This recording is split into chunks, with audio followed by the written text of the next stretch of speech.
Marcus pushed his mop across the polished floors of the diplomatic wing, his ears tuned to the familiar sounds of the station.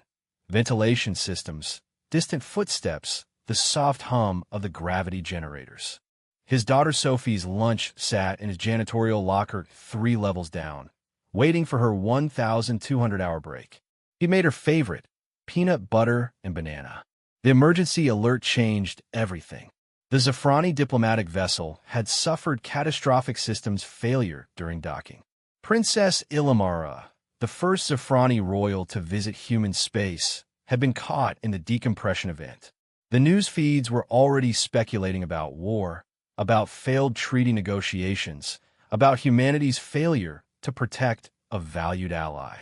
Nobody was talking about the princess herself.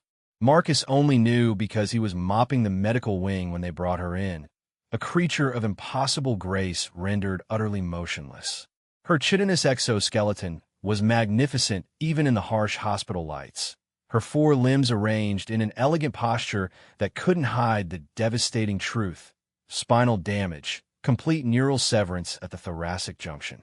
She would never walk again. He should have kept mopping. Instead, he stopped. The princess's enormous compound eyes tracked him with sudden intensity.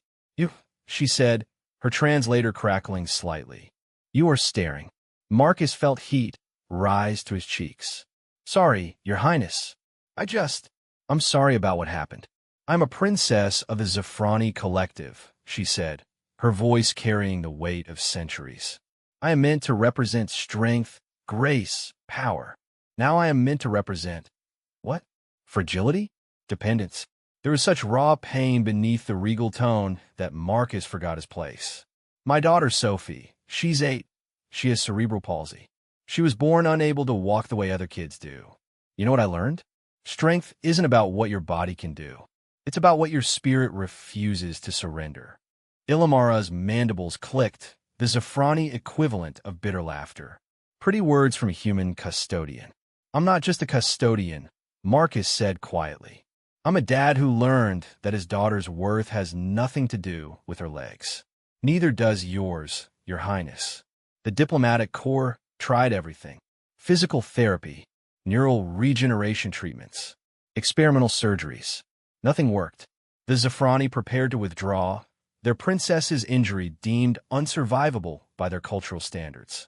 Paralysis was seen as a failure of genetic perfection. But Marcus had other ideas. He started visiting Illimara's recovery chamber during his shifts. At first, she refused to acknowledge him.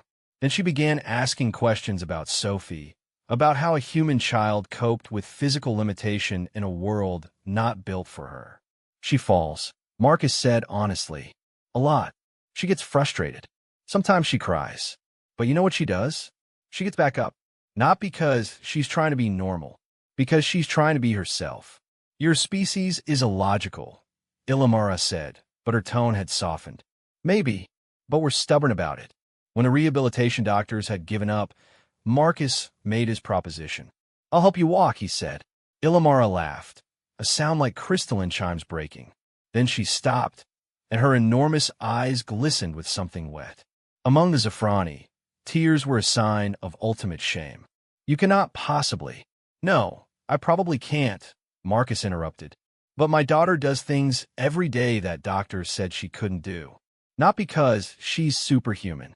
Because she's human, the kind that refuses to accept limitations as destiny." Over 3 months, Marcus worked with Illimara during his shifts. He couldn't repair her spine, but he could help her understand that locomotion wasn't the only measure of power. He taught her techniques Sophie used: adaptive movement, compensatory strength training, the psychological resilience of refusing to disappear. Sophie even visited once, rolling into Illimara's chamber in her custom wheelchair. The two of them looked at each other, one human child, one alien princess, both confined to devices that the universe deemed limitations. "You're cool," Sophie said simply. Illimara's mandibles trembled. "You are extraordinary, small human." On the day of the final evaluation, Illimara didn't walk in the traditional sense. But she rose from her medical pod using upper body strength and specially designed Zafrani exoskeletons, positioning herself with such dignity that the assembled diplomatic corps fell silent. "I came to your station as a princess," she announced, her translators steady and strong. "I returned to my people as something more valuable, a symbol that strength is not broken by circumstance. It is redefined by courage." She looked directly at Marcus. "This human janitor taught me that a life of meaning is not measured in steps, but in moments where we refuse to surrender our spirits. My people will learn this. We will be stronger for it." After she left, Sophie found Marcus in the custodial break room. She hugged him, fierce and tight. "You did good, Dad." Marcus smiled. "We all did, kiddo. We all did."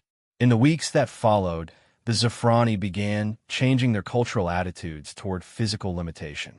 And it all started with a single dad, a mop, and the revolutionary idea that different doesn't mean diminished.